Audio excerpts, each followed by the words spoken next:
All right. Well, we've already started, so I guess we'll just jump right into it. So thank you very much, Tanya, for joining us today at Open People Network, or Ask an Angel. And we're really excited today to get to chat with you, Tanya, because one, you're groundbreaking, doing a lot of great things. Very excited to dive into the conversation. But maybe to start, just to kind of pave the way, maybe you can give us a little bit of a background on yourself, kind of where you've come from the legal side all the way up to kind of what you're doing today. And then we'll just kind of jump in and start firing off questions. Sure. Thank you for having me. Good to be here. And I'm Tanya, based in Singapore and managing partner at Her Capital, which is a venture capital fund focused on women founders. And we focus on women across Southeast Asia. And I'm originally from the UK, from London, and I've been in Singapore for about 4 years now, and originally moved here for no other reason than I didn't like the cold weather. And Singapore definitely doesn't have any cold weather. So I've definitely found my calling. This is where I should have been born, but yeah, I do sometimes miss that. But yes, I started out my career in law firms, both in London and in Sydney, and was in law firms for about 15 years, lastly in the M&A legal teams. And when I moved to Singapore, it felt like a great time to relaunch myself, really. And then that's when I first started out on my investment journey and launched started off with an angel network, sort of a female led and female focused angel network. And then that's evolved into Her Capital this year. That's awesome. Is this, I'm just trying to remember now, is the Singapore structure, that's the one you started in 2017? That's the Angel Group? So in 2017, I started Ladies Investment Club, which was 40, it started with just me, and then eventually was 40 women, self-funded women supporting other women. And then in 2020, so in the middle of our pandemic that we've got going on, launched Her Capital as the institutionalized fund. This is our very first fund. Oh, okay, very cool. Yeah, I was curious as to how the Ladies Investment Club started and what was the premise behind that. So you were saying that it started off with you. So there's 40 women. Is it 40 women globally, or is it 40 women in Southeast Asia, and you're focusing on women founders in Southeast Asia? Yeah, so so when I came to Singapore and I decided to give up my working in law, I sort of racked my brains for a while, and I actually had 2 very small children. I had 2 children under 18 months of age. So I was, giving myself a bit of a breathing space and trying to work out what I wanted to do. But I knew that it wasn't working in a big corporate law firm with ridiculous hours. So instead, I worked for myself with ridiculous hours.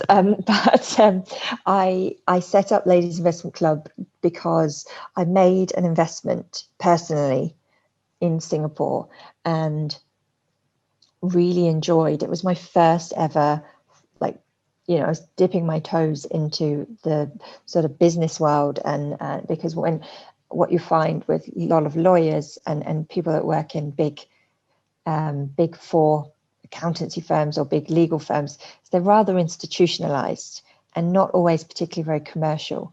And they're very rigid, these big corporates. So, you have a department to do everything. So you become an expert in your little area, but there's so much support and rigidity to the structure. It's not very entrepreneurial. So I really enjoyed, it was so interesting for me. And actually the big corporates weren't particularly my place, because I'm a bit of a rule breaker, a bit of a rebel, I guess. And so the rigidity of big corporates was very oppressive, much like this pandemic. And I started to invest, and I was doing that on my own. And what I really missed is people, because one of the best thing about working in a big corporate is that you've got huge amounts of people around you, or we did have when we were all in offices, and I actually really miss that. So that's why I grew the team. That's why I thought I don't want to do this on my own. I want to be surrounded by smart people, preferably smarter than me, and which isn't that easy, hard to do. And so I did that. Found almost 40 women to invest. Wanted to support other women. And what we learned from doing that was that in Southeast Asia, there's a huge amount of women-led companies that are fantastic and really, really the types of businesses that we wanted to support. But obviously, as an angel network, it was very challenging to support every business because it was our own money. So there was a finite amount of money available. And in addition, we wanted to be able to give bigger check sizes. And when you look at the data, it tells us that for women, when they're raising capital, it actually gets harder at every stage that they raise capital. And so if we were just giving that sort of seed capital, which is what we were doing under Ladies Investment Club, and sort of crossing our fingers and hoping for the best, wasn't really good enough, because where were our female founders going? In Southeast Asia, over 3/4 of venture capital funds have no women in them at all in decision-making roles. And so there was nowhere for them to go after us. So what we identified was that we wanted to do bigger check sizes and also be with our founders for a couple of funding rounds. So now in Her Capital, the idea is that we're there for pre-seed, we can do seed funding, and we can do up to Series A funding. So it means that we're not sort of just sending them on their merry way and hoping for the best. And it also allows us as a fund to build relationships with other larger funds, to pass them on to, and to introduce them to, and try to forge relationships with, for taking them on beyond where we're able to go to. That's awesome. So you're really grooming and working with the early stage companies, specifically in the female founder space, and then you're pushing them upstream. So you're able to get some of those Series A and beyond companies to start investing in VCs to see them, because you guys have helped structure them and get them to a place where they've got great MRR, ARR, and now they can build more interest as they get further upstream. Yes, exactly. Yeah. That's awesome. So there was one thing I kind of wanted to go back on and touch on, just based on your career and how much this impacts what you're doing now. And I've had this, I guess I've seen and heard and had this discussion a few times, but it's interesting because on the legal side, there's a whole different structure on how legal people operate and function in the world. And what I mean by that is that you said it right at the beginning. You work a lot of hours. You put a lot of time in working with clients, closing deals, pushing deals through. It doesn't matter whatever stream you come in. There's just a lot of time going into manifesting and building up where this client's going and how they're taking that forward. So, and there's a lot of hustle in growing clients and building up their your portfolio within that client.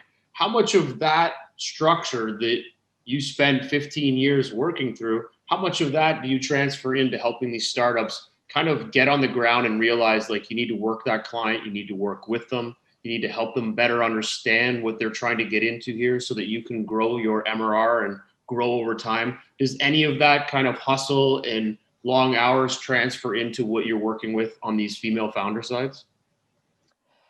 So for my last 10 years in working in law firms, I was actually on the business management side. So I moved into more like an operational role of the corporate departments.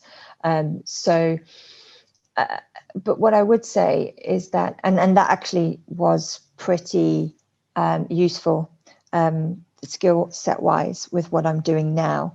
But what I would say is that I didn't always find lawyers to be particularly smart with their time, and I found there was an awful lot of presenteeism and a lot of badge of honor for how many hours you've worked that week. You know, how close to, you know, breaking point have I pushed myself this week? And I'm just going to wear that as a badge of honor, and I'm going to walk around the office and everyone else is going to give me kudos for that. And actually they did. And that was the environment. And I don't think that that's a healthy environment. I didn't think it was at the time, pre-COVID, and certainly not now. And I suspect a lot more people are aware of that work-life balance.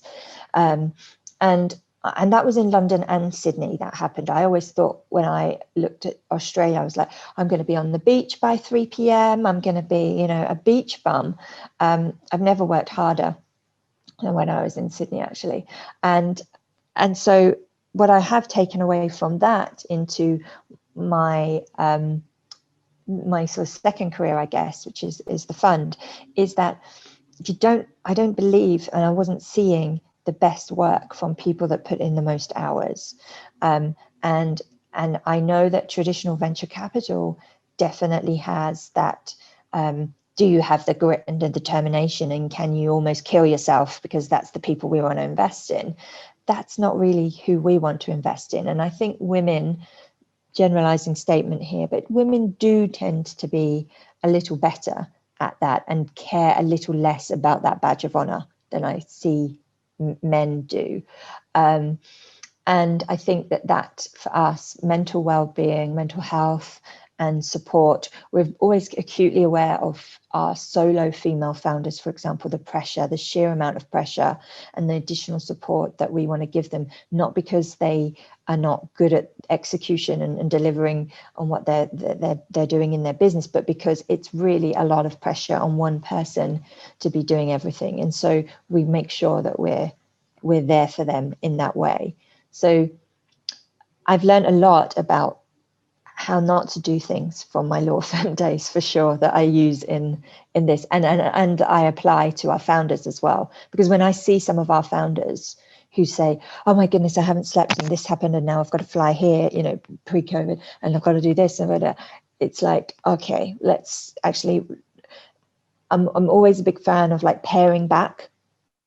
What is actually going to get you to the end? Like, and what are you out to achieve? And then what is actually contributing to that? And everything else you just need to cut. Of course, you know, I run a fund that I need to be doing regulatory seminars to make sure the license is in place. I need to meet with founders. I need to fundraise. I need to interview interns. Everyone wants to have a chit chat, you know, call me up just for a chat and send me emails just for a chat. I can't do all of that. I'll kill myself. So I'm very, very strict with my time and what I can and can't do. And I encourage our founders to do that too. No, I like that. And again, you take the learning that you have, like you said, you weed out the bad things and you try to put out the right things that are going to help them be more successful, because that's the whole point of it. You're managing your investment, your portfolio, your money, and them, and their mental health and their growth of their business. The last thing you want to do is burn them out in 3 years and then they fail because they just couldn't keep going, right? So I think it's certainly a smarter way of evaluating it and working forward. And I've through the legal side, I've had lots of friends, men and women, and you're right, the badge, it's not just legal, but software development is very similar. And same with doctors. Like, I'm not too sure how many people in the world do 24-hour shifts, but being able to do that and still function at 20 hours, being super effective, is amazing. But I think that there is a breaking point for anything that, you know what, I could change my life and do something different, or I have to get out of this kind of hustle that's working there. And how do you rope it down into a balance that allows for your outcomes to be more than your effort going in? And, you know, that takes time, maneuvering, and obviously life changes to help that, to move that. Yes. Yeah, agreed. One of the, every time I was like quote wise, but I was thinking that I went and saw Huffington Post, the lady that sold Huffington Post. Yes. Her name's just totally blowing out of my mind. And this was probably 15 years ago. And she just had sold it, I believe it's AOL. So she was doing a talk, and one of the things she said was, you need to slow down and stop working 20-hour days and take some time to focus. You'll be able to build a stronger, better company, but learn how to hustle in a less aggressive way. And I think you're right. There's got to be a point where a 12-hour or an 18-hour shift isn't going to change anything. It's what I do in that first 8 hours. So how do I make that 8 to 10 hours the most effective to move forward? And if I can transfer that to some startups and to some founders, then there's some great learning and a great way to transfer knowledge. Yeah. So now you've kind of you've taken a lot of this great background, which I find exciting, and you've transferred it over. You're living in Singapore, so which is interesting that you've got a female-founded and female-run, I guess, investment firm into female founders, and you've gone into a space or countries that typically have less aggressive people, male or female, even so on the female side, and you're trying to uplift them to be competitive against the rest of the market. I've had friends that spent years in different countries where they were trying to work with cultures to help them say, hey, have a voice, fight back against the government, fight back against people. And you're kind of right in the thick of things, and you're saying, hey, I'm going to invest in you, but you need to step up and start pushing the notch. How are you finding that that's working? And are you finding that you're creating more of a voice, or do you see that the internet's helping create a voice, because that seemed to help everybody around the world have a bigger voice? So how are you finding that's transferring across into Asia? Yeah, it's very interesting. So obviously I'm from London. My business partner, Gail, she's Singaporean. So she helps me bridge that gap. And equally, we invest into European and North American founders too. So hopefully I'm, able to do that in reverse for her. However, we're both obviously very worldly. She spent 10 years working on Wall Street, and so we both have that. And I've been here 4 years, so I feel like we're both well versed in the different cultures. And Singapore is a huge melting pot. So because we're based in Singapore, it doesn't mean all of our founders are Singaporean. Of course, they're from all over the world. And we look back at our portfolio now, we've probably got predominantly North American founders, some Indonesian, Thailand, Vietnam, and Singapore, and British. So a huge melting pot of everyone. But it's very true to say that gender equality in Asia does not have the same meaning that it does to you in Canada and to me in London, and the rest of North America and the rest of Europe. So there's definitely an education piece here. And I started out very, I would say, very reserved in my voice, which is not necessarily a natural thing for me to do, but I wanted to work out the lie of the land. And you're absolutely right. Women here do not have the voice that I'm used to having in Europe. And but that said, the women here are, Singapore, I think, has the highest ranked education system in the world, the best outcome, academically speaking. And so women are educated extremely, well here, unlike other parts of Asia where that's still an issue. But here, so they have that, and they're becoming more and more worldly, and I think more and more capable. And you're right, the internet definitely assists with that. And I think Asia tends to look over towards the West at what is happening there and can see the writing on the wall. And I see with the younger generation for sure, the amount of interest I get from university students, female university students here in Singapore, wanting to just come and work for me at Her Capital for free, just because they believe in the mission. And there is nothing about them that is accepting of the status quo. And that for me I would say, is probably the single most kind of reassuring and, comforting thing that I have around my business, because I see the younger generation. So I might deal with some 40-year-old women that, okay, they don't have that voice that I would like them to have. But when I look at the 20-somethings or younger, they've got it in bucket loads. And so that, for me, is great. And I think that they're responding. I think if you give women, particularly somewhere like Asia, the opportunity to have a voice, or to listen, to engage in something that you might think is otherwise risky or risque, or they're not interested in, they just haven't had that opportunity before. So for us coming along and saying, hey ladies, we're a venture capital fund, you've not had access to any capital, it's all been 45, 50-year-old men, and of course you haven't wanted to go knocking on their doors, but here we are, and we're going to represent you, and we're going to support you. It's amazing how that lifts them, and that kind of comforts them and allows them that freedom to have their voice.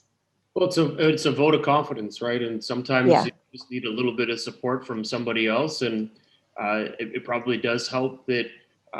Well, you've got a great name for your fund, so it's not hard to miss. It's not some great name, so it really does emphasis is strong on the female founder side, and I think in today's world, everybody always wants to have a little bit of support and a little bit of help wherever they're going. Yeah. And I think that with the female movement and everything that's going on around it, I think it's perfect timing, of course, and it really does help put a lot of extra punch into the investment community to get behind your initiative, not just from you guys, but in general. I think that it opens up a lot more people to start looking at the space of female founders. And I think there's some interesting stats I've been looking at that are shifting a lot, but right now you've got, give or take, between 20 to 25% of female founders versus the 80 to 75% of male founders.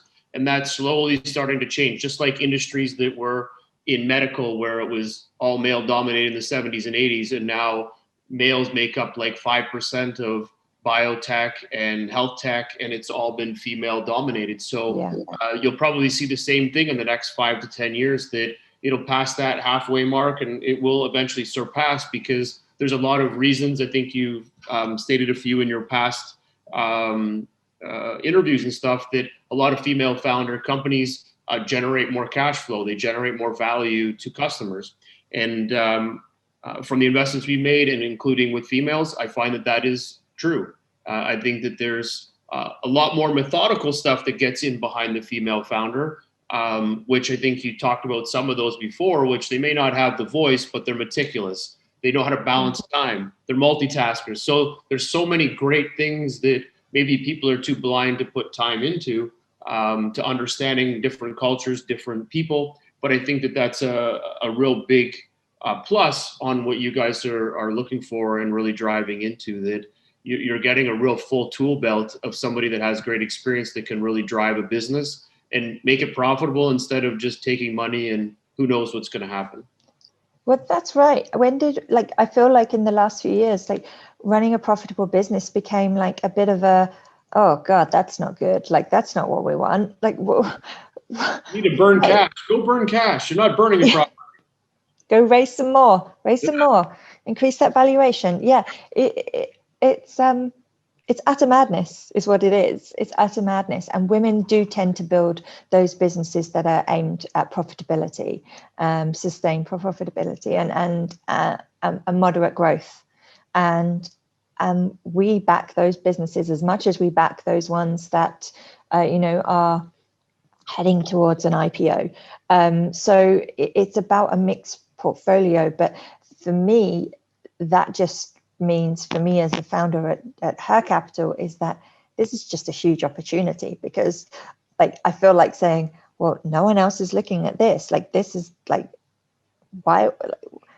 It's such an obvious and makes such great sense to back those businesses that are awesome businesses run by amazing, outstanding founders, but they're not IPO material, but they are profitable, growing businesses. Like that's the key right there. You're changing the storyline, and that's what I love about this is that when you take most VCs, they say we're looking for the next unicorn. So everybody's always on the hunt for something unique and different, and I can turn it into a unicorn. Myself, I'm not looking for a unicorn because one, they don't exist, and if they do, great. What I'm looking for is sustainable businesses, ones that can grow, that want extra capital, that can grow faster if they need it, but they're diligent, they understand the model, they're pivoting, they're on the market, they're psychotic about their space, but they're growing into be a profitable company. Because if in 5-10 years that company doesn't sell, they're still going to be a $50 million company generating revenue, generating profit, and they're going to start buying other companies. That to me is the way an economic model can work and be sustainable. And if 50% or 70% of those are women run, even better, because then they're going to build in other elements that are going to make this sustainable and all the other great elements that are going to tie into it. And there's still going to be competitiveness, but at least these companies can sell or grow, and they're not always going to be constrained to just gobs of money to support themselves. Yeah. And women tend to build teams that are more diverse as well. And diversity leads to better profitability. So, and they hire more women in leadership roles as well. So yeah, and the biggest thing for me is that no one else is looking at this space. So I have access to the best of these deals. And it just feels like such an arbitrage opportunity, I would say, for us. Sure. So there's a it's called Women in Tech, WIT, WIT. Yeah. And it's run by the BDC. It's a $200 million fund allocated just for women in tech founders. So you might want to reach out to them. I was actually talking to BDC today. So I've known about it because they run different conferences and they have the RBC Women in Tech Center or section. But it might be a great connection for you guys because they only do Canadian companies, but that might open up the door for co-investments and everything else. Yeah. Because they've got a lot of cash that they're just investing in female founders. So, and I think the more that you get driving in there, the more value you're going to build from that ecosystem. Yeah. Okay. Good tip. So now with the companies that you're investing in, you said that you're globally making the investments. I'd love to kind of learn a little bit more on how does that process work? Obviously, you've got people coming in, startups coming into globally. What makes the decision to say, you know what, I want to invest in this company in Sri Lanka versus in Australia? What's the driving force behind making these investments? And then do you have to do anything to secure them? Kind of how does that process work? So actually we have our mandate is approximately 80% of our fund Southeast Asia. And so majority of our businesses are here where we are. But we do allow ourselves a 20% opportunistic investing in North America, Australia, and Hong Kong. And it's purely because of where we've seen a lot of the talent come from in our former life under the Ladies Investment Club. And so we want to be able to invest there because we particularly like to invest in female health and wellness products. And so they tend to come from outside Southeast Asia and come from those three places in particular, because female health, anything to do with periods, fertility, menopause, sexual wellness, sexual pleasure, anything like that doesn't come from Southeast Asia typically. And those three places are where we've identified most of the talent and innovation. You're forgetting. Sorry? You're forgetting Canada? Yeah, sorry. Did I say USA? I meant North America. Okay. North America. I just said I've got some companies for you, so this is good. Yes. Oh, yeah. North America as a whole is where we're focused. We've actually due diligence a few companies in Canada. So definitely. So yeah, I actually lead our fundraising efforts, and my business partner Gail, she leads our investments because of her investment banking background. So that's kind of her sweet spot. But in terms of our process, we're trying to be. We tend to invest in three key areas really, and that is female consumer and consumer technology. We invest in social impact, and we invest in sort of a generalist tech, and that can be anything from education technology, HR technology, legal tech, fintech. But really where the bulk of our investments lie are in the female consumer and consumer technology, female health space. This is what really gets us going, because women the purchasing power of women is just astronomical. It's close to 90% of all purchases made have a woman behind the decision making. So as women GPs, we invest in women founders who in turn are investing in women consumers. We all are those people. We understand who we are targeting because we are those people. So that's kind of our logic to this. And female health is particularly underserved when you look at research and the investment, and I get it. Like if you're a team of 3-4 male VCs, which most VC funds are, and a woman walks in and she's got this amazing fertility tracking, innovation. It's like, well, what? I don't know, like how, I don't blame them. I would find it extremely hard to invest in something that is very, very, male focused. Because I think that might just be a little bit of a shortcoming and probably the wrong group to go after. Like anything else, if you're not a VC and you're not exploring and opening up doors and talking to doctors and talking to other people to find out if this is a good company to invest in and a good product, then they're not even doing their own job. So they should probably just leave that room in the first place, because that's shallow to not be able to explore or understand. If you're a generalist investor, then you're really doing a terrible job.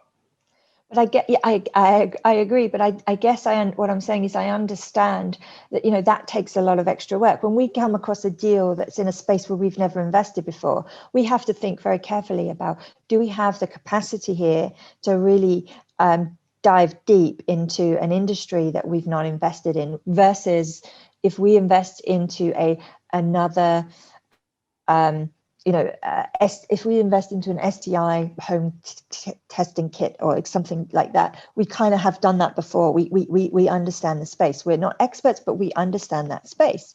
Sure. And you want a challenge too, right? The last thing you want to do is have 10 of the same investments or 20 of the same investments. You need a challenge. Absolutely. Absolutely. But I think a lot of the female innovation, female health, anything to do with the female body, I think it sometimes, it can make men feel uncomfortable. So we're going to work with one right now that just hits in the same spot you're talking to. We're actually working on putting together the whole contract and deal flow with how we're going to work with them, but it's in contraceptive. So we're pretty excited about it. And I don't need to be a rocket scientist on knowing it, but I believe the founder and the space. So you got to get excited for it's something that's a little different. Last night I was on the Founders Institute coaching mentoring session, and there was a pitch done, and a female was pitching. And when she was done pitching the concept, I literally did not have a clue what she was talking about. I didn't understand it. And it wasn't because I have no idea. I see thousands of pitches a year, if not more than that. It just how she was explaining it. And when it was done, I thought, what is this? And they made a joke about it because it was kind of funny, but I felt like what they were trying to sell, what build was, she was talking about yoga and shaving your legs, and that this going to be a redefining product for women. And I thought, what is this, like a bungee cord? You strap it to your back because they mentioned something on your back. So all I kept thinking was that you're on a bungee cord in the shower. I'm like, how does this help you shave? But there was 3 screens of all of the startups that were part of the cohort. She was on one of the other screens, so I couldn't even tell who was talking, but I guess her background picture actually showed the product. So then when I was giving feedback and sharing this, then her picture came up, and it was basically a table that went across the back of the tub, and it was built with all of these different mechanisms to ensure stability when standing in a shower, sitting, all of these things that you could do. So totally different than what I had envisioned, but when I saw it, I was like, get it. I can totally see how this is gonna make women in a shower more comfortable. But at the time, I thought it was some bungee cord, and it was just weird. So, and again, our job is to help them better articulate their plan and their pitch and their business. But at the end, it was, I guess, funny, but at the end, it worked out well. So she's a pretty cool product that she's getting ready to launch. So. Okay, see, it's exciting, isn't it? There's so many different businesses. It's like, it's exciting just to be part of that, like hear about what's going on in all the different space, even if you're not investing in it. It's very 100%. Interesting.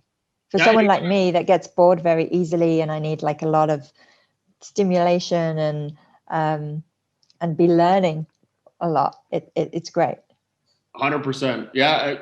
If I didn't see the amount of startups I did a day, I don't even know what I'd be doing after this, because I don't think there's anything that could stimulate me with, some days I'll see 20 pitches or 30 pitches in a day, and you're just sorting through where you're going with them, how you're helping them. But I think that there's more we want to do because you're seeing all of them. And if you're only investing in one of those 100 that you see, it gets frustrating, because you're like, well, if I have the privilege, because not too many people are getting to see 100 pitches a week, if you're getting to see this volume, shouldn't you be able to do more? So your brain starts to fight against this. Man, I want to help more. How can I help these people do this? So it becomes a tic-tac-toe board. You're always trying to move people around and get them in front of these other people and introducing these investors or these startups to each other because they could work together. So there's a lot of action going on, but it's stimulating. And at the end of the day, you hope you can transfer some of that back to the startups, right? Yeah, absolutely. Yeah. So now I guess that you guys have started making these, you're making global investments, and you've got a nice little portfolio, and you've decided which companies really fit the criteria. What is the founder criteria that you look for? Because I guess every woman's not equal and everybody's not the same. So what type of things do you look for in a founder in order to make those next steps happen on say going into due diligence?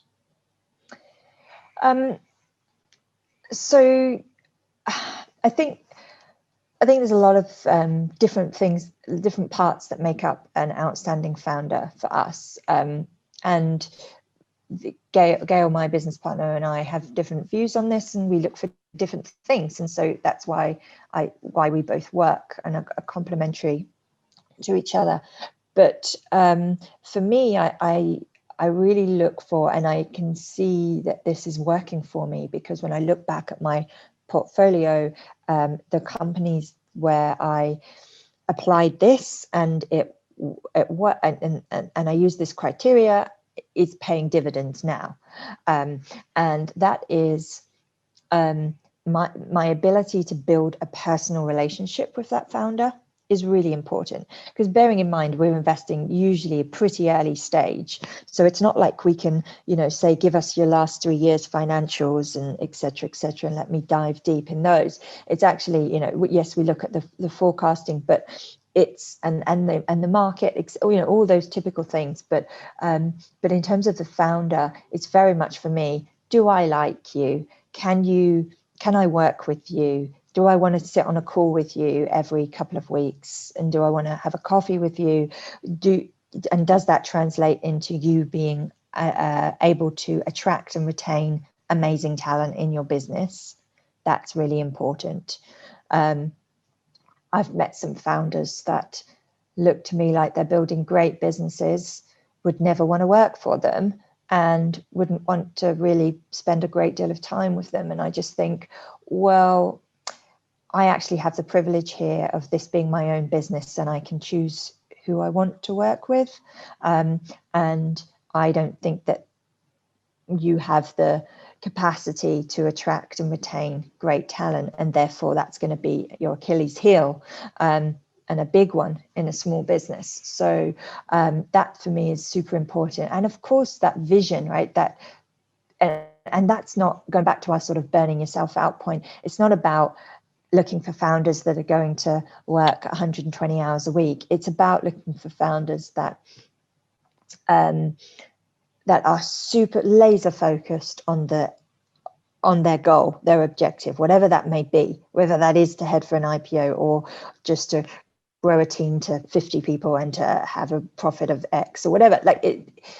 They have a laser focus on that, and they're able to execute on that whilst keep retaining, even under pressure, that part that is likable and that humility, because that is, I've seen so many businesses where they can't attract people and they don't have, they're lacking in those skills, and I think they're super important. And I'm not sure that really venture typically values that too much. I think that's actually, of all the things you listed, they all kind of seem like, okay, yeah, get it. But that one was the key to it all, I think, is that can they retain talent? Yeah. Can they bring talent in? And I don't even, this, obviously you've emphasized this on the female founder side, but I've never looked at the founder, even from male or female side, in same context, looking at them saying, could other people work for these people and in a bigger capacity? And will they actually be able to get people to do work? Will they build that, as you mentioned, build goals and have a direction of where they're going? So I think that does carry a lot of weight in the female founder, or, well, I guess you could say in general, but really so in the female founder side, because if you can't work with them and you can't figure out what they're trying to get to, then how can anybody else? So yes, I love that. Yeah, absolutely. So in that female founder team, being able to retain and grow, because you mentioned the goal aspect, is that part of your performance review or your updates too, is saying that if we're coming into this company, you better have an outlook. I got to see where this is going. Are you driven to sell the company in 3 years? Is that goal set at the beginning, or you're willing to work with them to get to what those goals might be? Absolutely. We're like I said, we have the aim is for us to have a very mixed portfolio. So some of those goals will be very much driven by hyper growth, and some of those goals will be driven by for the more tech companies of our portfolio, and some of our businesses will be driven just to reach X amount of employees and be in X amount of countries and hit this revenue, etc. We are about as far away as possible from a VC that's going to come in and say, this is what you must do, this is how you're going to do it. We're investing into women that have that goal in their mind, and it is crystal clear, whatever that is, and they know how to execute. They are experts in their field. We are not. We are here to support them in whatever way they want and need. And that's also one of the things we look for. We do want to be here to support. Are they open to that support? And that doesn't mean we're looking for women that that are not great at X or not great at Y or need mentoring. Women don't necessarily need extra mentoring because they're women. I'm sort of fed up of hearing that. What we're saying is we're investing in these outstanding women that have crystal clear objectives and absolute sight on what they're doing, but we're here to support them around the edges, to make introductions, to be on the other end of the phone. I was with a founder of ours on Monday this week. We were doing some filming, and she was asked a question. She was being interviewed by one of my team. What does Tanya actually provide to you? Like, what's the most valuable thing? Because I've been an investor in her business for the last 3 years. And she turned around and she said, well, it's that I can call her up twice a week. And that's not a scheduled thing. That's just roughly how many times she calls me up to ask this, or get my opinion on this latest discussion with a VC that she's had, or whatever it is. I'm just there, and so we want to be there. That's pretty much it. But everything else is driven by the founder. Love it. And it always falls back to, or at least where I'm learning from talking to you and things, is that your past really, I think, really carries forward in how you interact with everybody, how you balance the juggling act of talking to different founders all the time and being able to give them that drive or the support and helping them move forward. I think that's incredible. So it makes a big difference. Yeah, and I sort of touched on it then, but it's a real bugbear of mine. But when I speak to, when I see what other VCs are doing, typically sort of male VCs or even corporates, when you look at what corporates are doing for, they've identified that we need to back more women. Oh, how do we do that? Oh, okay, we give women more mentoring, more education, because there's something lacking with them. That they're missing something, they're not educated correctly, or they don't have confidence. That's what I hear all the time.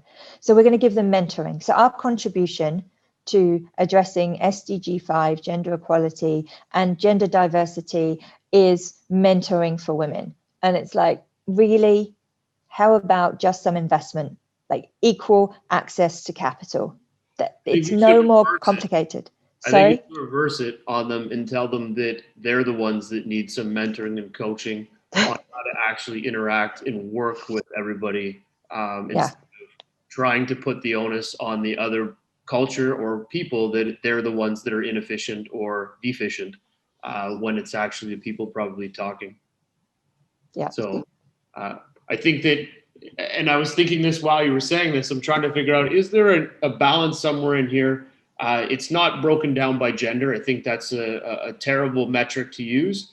I was thinking, oh, maybe it's based on age. Well, nobody knows what anybody's age is anymore, and I'm not the one that's going to ask. So I think it goes back to experience level and how open you are to do that. Like a 20-year-old building a company versus a 40-year-old building a company, there's a big difference and a big gap of experience, and that they're going to be able to maneuver through the waters differently at 40 than they are 20. But then the difference of maneuvering through at 40, maybe you've taken too many lumps, so you don't go the same direct route. Maybe you go around because you're avoiding conflict. Whereas at 20, you don't give a shit and you're going right through the conflict zone. So there's a win for both sides, right? One might get there faster with more bruises. The other one might get there more efficiently and make more money and get to the end result anyhow. So I don't know if there's a real metric to define how you should be working with founders, but I do think that we have to take out if they are a different culture, they're female, they're male, they're this, and just treat everybody as an equal and try to figure out how their basis is. What experiences are you lacking that I can help offset so that you'll grow? And because they'll know things that we don't. Like you said, the reason you do this is because you're learning new innovations, new things. There's a lot of stuff you get out of this just as they are. So there's a mutual balance, right? Yeah. I mean, I'm not against mentoring. I'm not against, that additional education and training and support. I'm not against any of those things. I just don't think that we need to do that in abundance because they're women. That's what I'm against. And that's what I think the world is currently where we're at with so much focus on, we're going to give them this mentoring because they're women. It feels like that they're treating them like they're a problem. Yeah, like, exactly. Oh, they're women. They're not smart enough. We should do this, which is not even the case, and it's farthest thing from it. So, show me a country. Sorry, carry on. It's just, I have a low attention span for ignorance. It drives me crazy. So I just don't want to talk to ignorant people that just don't see the benefit of other people. And if it doesn't matter who they are, just figure out a way to work with them because they know things you don't and you know things they don't. There's a great way to meet in the middle. But the ignorant side of people just, it flusters me. So I call it out or I walk away. So, but I'm glad that you see that and you're trying to accommodate a lot of this to move things in a forward direction as well. Yeah, I think sometimes the intentions are also good. They're just sort of not. They're a bit misplaced, I guess. That they think that that's what they should do, or they're not sure. So that it's not always mansplaining or something as obvious as that or as offensive as that. But sometimes it's a lack of knowing what to do. So actually, some businesses coming through that would help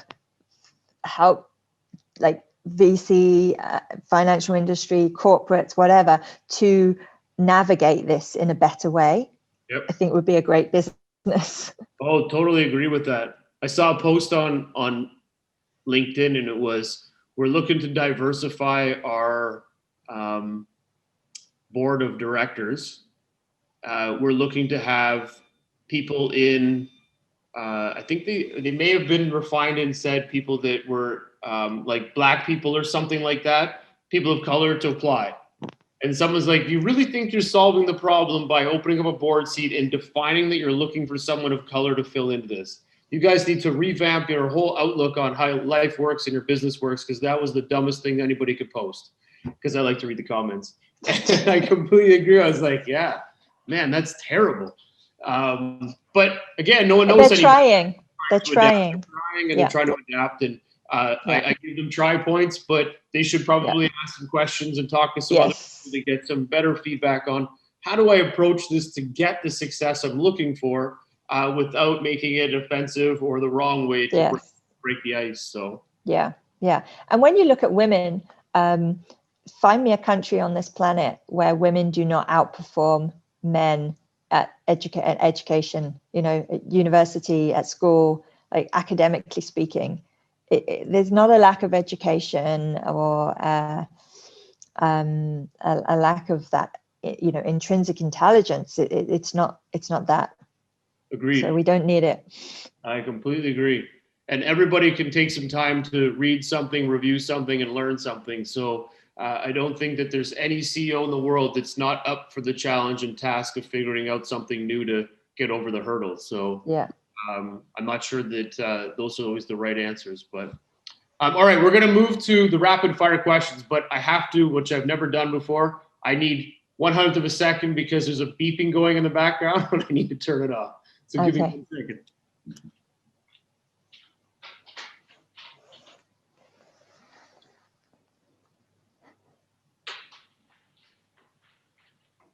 Sorry about that. That's okay. All right, rapid fire questions. Here we go. Okay. What's your favorite part of investing? Meeting founders. Done. How many companies do you invest in per year? 10. Any verticals you like to focus on? Female consumer, consumer tech, social impact. Do you have any due diligence requirements that you look for before you make a commitment? Geography, size, and as long as it fits in our verticals, then that's it. Okay. Timelines for investment from start of conversation to the end? Roughly 8 weeks. Okay. Anything else outside of like due diligence requirements? Anything that you like to emphasis on, a team, CEOs, anything like that that really make a difference? Women in the senior leadership teams and diversity amongst the team. So not so if there's 3 senior roles, we would like 2 of those along with our founder, including our founder, to be women. Okay. Do you like to lead rounds? Yes, and also no. Okay. Preferred terms for pref shares, common shares. What do you like to work with? We're very fluid at the moment. Okay. Yeah. Oh, there's nothing wrong with that. That's good. Yeah. Do you do follow-up on investments and percentage of portfolio? Yes, we do 50%. Awesome. You take board seats? Yes, or board observer at the very least. Okay.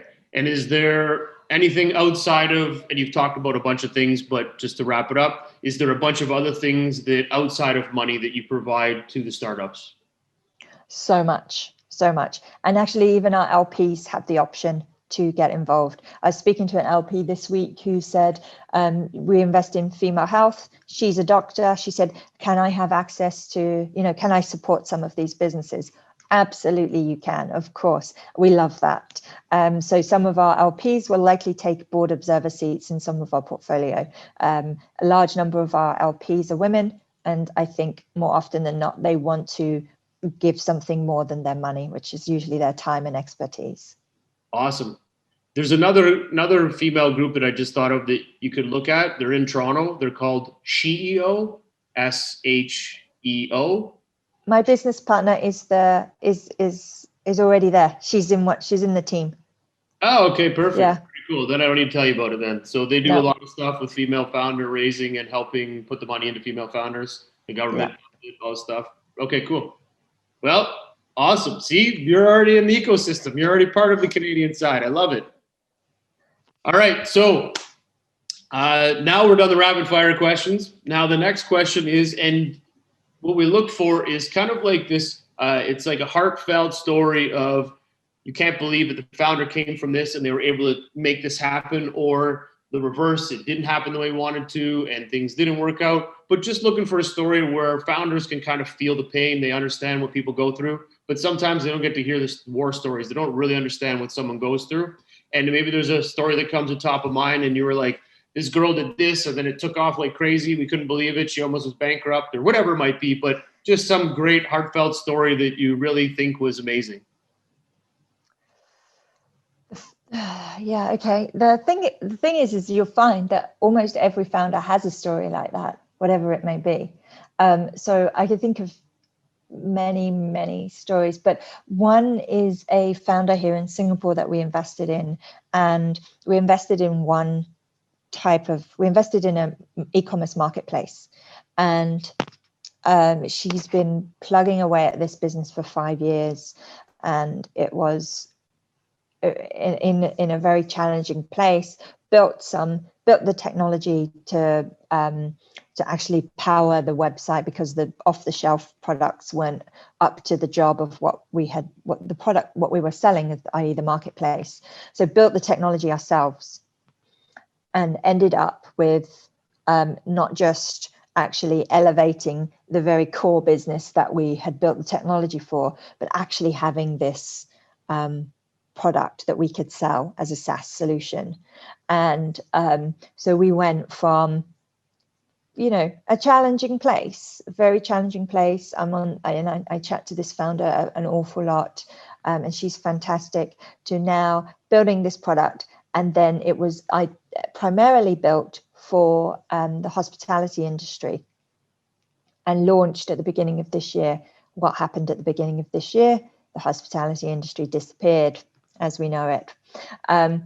And so we kind of had this, we were in a tough place. We built this thing. It was all going to be wonderful. We secured these 5-star luxury hotels. It was all going great. And then boom. And then she pivoted to retail. And of course, retail this year, all online, has gone like this. So again, business is going great guns. So this founder has solo founder, worked her socks off, three children, solo founder, pivoted this business, now spin-off business, and is on fire. And I love her. She's amazing. And she's exactly the founder that I described earlier when I said, when I apply this criteria to investing in her, it wasn't that I fell in love with her e-commerce marketplace. I fell in love with her in that I knew that she would make whatever it was successful. And we were so early stage that I could invest in her. And now that's paying dividends. So yeah, that's my story. Love it. Those are the good stories. See, that's cool. I like that. Very good. Yeah. Okay, so now we're going to get to the personal side. And normally I ask this first question at the beginning, but because we were moving so fast, it just totally didn't even hit me. But the first question is, what's one thing about you that nobody would know?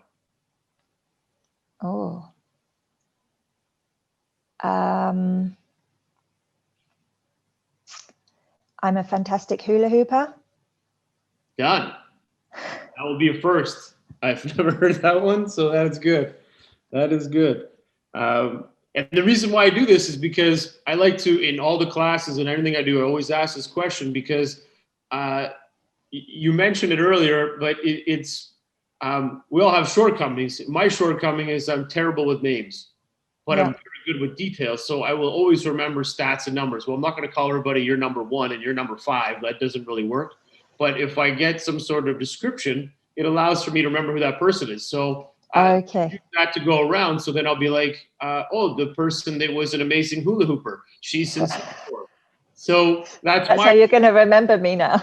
Yeah, way of bucketing. One of my students that this was a few years ago, one of the students said to me, he's like, I look Chinese, but I'm actually Vietnamese. So that was his unique identifier. And that was the crushing part because now every time I see him, that's all I could think of. So, but it does help. It does put it into context. So, okay. All right. Favorite sports team? And if you don't have one, you can just kind of morph something into a sporting field that you might like. No, I'm a huge netball fan. I don't think you have netball in Canada, do you? That's different than volleyball, right? Netball's a smaller. Netball's like basketball, played by women. You can't move though with the ball. You're stationary. It's very popular in Australia, New Zealand, Jamaica, and UK. I didn't know that you couldn't move, but I do remember seeing a couple of matches from Australia. Yes, yeah, they're usually Aussies, Kiwis, or the UK are usually the world champions. I love netball, so the UK netball team are probably my favorite. I think we had, if I remember correctly, the Commonwealth Games in Toronto. Yeah. We had netballers, and I did go to a couple matches, and I believe, was it the Argentinian team was pretty damn good. They were fast, but they weren't like, I think there was the UK, there was a few others that were really like crushing it. So yeah. I mean, the Australian team, they have some players that are like 6'3". You know, these are extremely tall women. They're just like popping it in. Yeah. Dominating the sport. That's awesome. Yeah. I have to remember back if it was Argentina or that was another one. But anyways, that's awesome. Very cool. Last question to this is, what's your favorite movie and what character would you play in the movie? Oh my goodness. Oh, my favorite movie absolutely is Bridesmaids. Bridesmaids. All right. Yeah. Do you know it? I do know it. I don't know if I've actually seen it yet. I don't think so. I saw like snippets of it. And what character do you play? It's hilarious.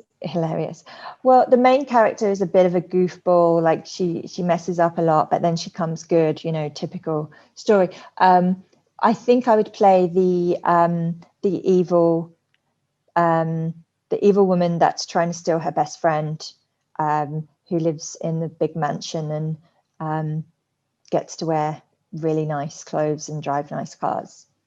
I think that's who I would play, just because she was, and she sings very badly. I like singing badly. Perfect. Well, I'm going to watch this movie. I've got so many movies to watch now, and I like to match up. So the reason why I like to do the character in a movie, because I, again, personally believe that you see a lot of representation of a character and how you could either work that way or be part of that, or you enjoy the way they work or the way they talk. So it'd be kind of cool. And then I like to match them up. So I had one interview where the gentleman said that he was Yoda in Star Wars. And I was like, I'm not sure you fit Yoda. You're more like what's the dude's name? I always forget this guy's name now, but oh my God, Lando. And he's like, well, kind of, but I'm more of a Yoda. So it makes me think. So now I'm like, I gotta watch every Star Wars movie again. Maybe I'm missing something. This guy's like Yoda. I gotta find this out. So I don't think I'm like this lady, by the way. When you're watching it, don't judge me. You'll be thinking, wow, she's a hula hooping evil woman. I'm not. But I just think she would be the cooler one to play. No, for sure. That's awesome. Well, Tanya, it was brilliant chatting with you. I learned lots, as I always do. I take lots of notes. There we go. Lots of notes. Big fan. But thank you very much for your time today. It's a pleasure getting to learn a bit more about yourself and what you guys are up to. The way we like to end our podcast is we like to leave the last word to you. So anything you want to say to investors or to startups, the show is yours. So feel free to take it over. Oh, thank you. One of the things I haven't talked about today with you is that diversity at fund manager level will follow through to diversity at founder level. And therefore, if we are really committed to investing in a more equal world, i.e. women, people of color, etc., we must invest in managers that look like that too, and not just the typical GPs that we see at the moment. So that would be my parting shot. I love it. And I wholeheartedly agree with that. Everybody's got to look up and look forward to being in a space that they want to be, and they got to be able to see representation at the same level. Yes. I love it. Well, again, brilliant. I love everything you're doing. Please keep it up. And yeah, we hope to get you to our next event so you can check out some of the companies that we have coming through. And outside that, have a fantastic day because you've got a whole day ahead of you. Yes. Thank you for the early start. Anytime. Have a great day. Thank you again, Tanya. Thank you. Bye. Great conversation with Tanya. Really enjoyed all the things that they're doing. Even from the triple bottom line, profit, planet, people, man, all the things that we've talked about, Southeast Asia, investing in female founders and companies, how they look for when they're talking about personal relationships and how they can retain talent. Thought that was awesome. Can they actually can people work with them going forward? Will they be able to hire people that will be able to drive this business forward? Are they really made for that? I think they did a lot of great things. I love the diversifying it, 80% in Southeast Asia, 20% global. Brilliant. Overall, big fan. Thank you.